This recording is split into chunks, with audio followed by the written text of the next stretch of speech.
Hi, I'm João Almeida and you're watching The Cycling Dane. Hello everyone and welcome to another Vuelta a España video here on the channel. The Vuelta a España is of course the final Grand Tour of the season, and this year the prestigious race will begin in the beautiful city of Utrecht as part of the grandtour in the Netherlands. La Vuelta a España is a beautiful race and has shown many dramatic narratives over the years, and this year it boasts a very boisterous start list. So in today's video we are going to look at 10 things that could happen on our TV screens this year in this early La Vuelta a España edition. Coming in at number 10, Jumbo-Visma wins the first stage. For the first time since the pandemic, we will see the return of a team time trial stage in a Grand Tour, which of course is music to my ears. However, since we are in the Netherlands for the start of the Vuelta, and with Jumbo-Visma being one of the strongest teams on the circuit, it looks like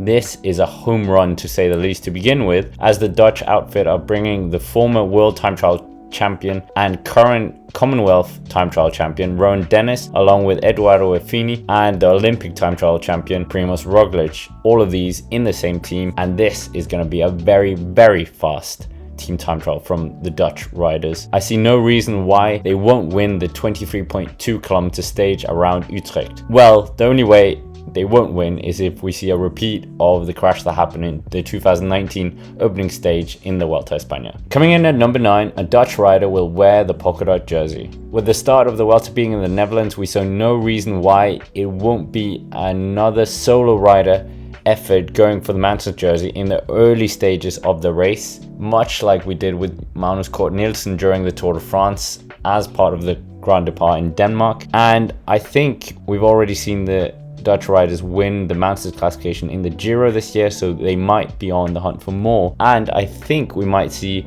Jetse Bol of Burgos BH try and get the jersey early on in the race, as this would be a huge publicity for his team.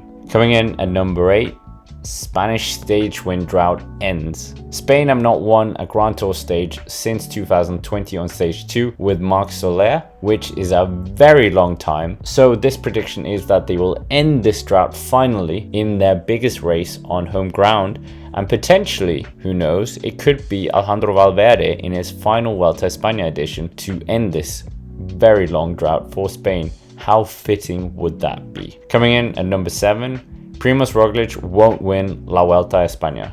The 3-time defending champion Primož Roglic is attempting to do the unprecedented in Vuelta a España history by winning 4 successive editions in a row. This would be beating Robert Heras, who did it from 2003 to 2005, and he would also equal Robert Heras's most winning editions of the Vuelta a España with 4. However, Primož Roglic did suffer crashes in the Tour de France and suffered vertebrae injuries allegedly, and we still don't know how well his recovery is, despite having done recovery rides 2 weeks before the Vuelta a España starts. My prediction here is that we won't see the Slovenian win the race for the first time since the 2018 edition. Coming in at number 6, Tim Merlier continues 100% Grand Tour stage winning record. Tim Merlier has a short Grand Tour career with only 2 participations in the Giro and the Tour de France. However, the Belgian rider has 2 stage wins to his name, one in the Giro and one in the Tour de France, so a 100% winning record so far.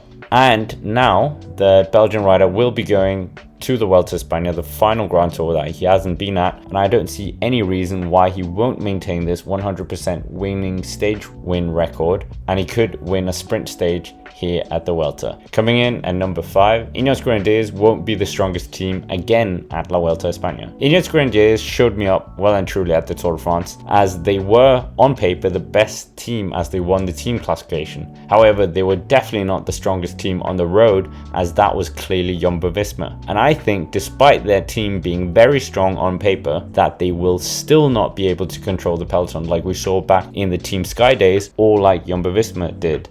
I think instead we might see a more bullying force by Bora Hansgrohe once again, like we did in the Giro d'Italia. Coming in at number 4, the points classification jersey won't go to a sprinter. The points classification is an unusual competition in La Vuelta a España.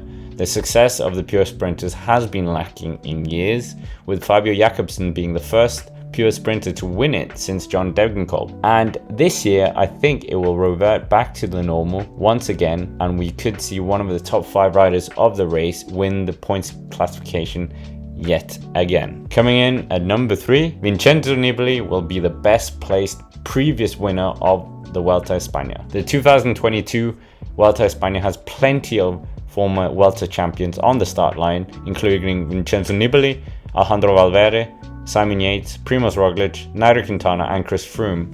And I will be daring and say that the highest placed rider in terms of the GC by the time we get to Madrid will be none other than the shark from Messina, Vincenzo Nibali. This one could definitely go one of many ways. Coming in at number 2, no South American will be on the Finnish podium at La Vuelta a España. So this is a very unpopular prediction with my Colombian girlfriend, but I think we won't see a South American grace the podium in Madrid, and this is despite having former podium finishers Miguel Angel Lopez, Richard Carapaz, Chavez and Nairo Quintana on the start line, but I don't see any of them actually being in the final shake-up, with the likes of Bora Hansgrohe being here, Ineos Grenadiers with the Sivakov maybe stronger, and we could definitely see a very different podium with no South American for the second year in a row here. Before we come into number 1, make sure to subscribe to the channel, as we have plenty of videos coming up about La Vuelta a España and many videos after, of course, as well. Coming in at number 1, Remco Evenepoel will win the 2022 Vuelta a España. This one is another daring one. Remco Evenepoel, the superstar who has been touted as the next Eddie Merckx. However, the superstar has not yet finished a Grand Tour at the age of 22. Remco is on very strong form, recently winning the Classica San Sebastian in an emphatic style with the greatest margin we've seen in a long time, and he's hoping that this will be his maiden Grand Tour win, but we'll have to see how he fares in the final week of racing as well. He is, however, backed up by a very strong Quick-Step Alpha Vinyl team, and will potentially even get help by Julian Alaphilippe when it really comes to it. And if he does win Remco, he would actually become the first Belgian winner since Freddie Maertens dominated the Vuelta a España back in 1977 with 13 stage wins. I don't think Remco will improve on that, but Remco, on top of this, be able to guide the Quick-Step project to its first ever Grand Tour victory, as the closest that they've come to win the Vuelta a España was in 2018 when Enric Mas became second. So this would be a double incredible achievement if the young Belgian can do so. But that's basically it for our predictions video. Make sure to comment down below what your predictions are for this year's Vuelta a España and which of these predictions you agree with or disagree with, and we will of course later after the race review them all and have a good laugh about our predictions. Thank you very much for watching, and of course have a nice day.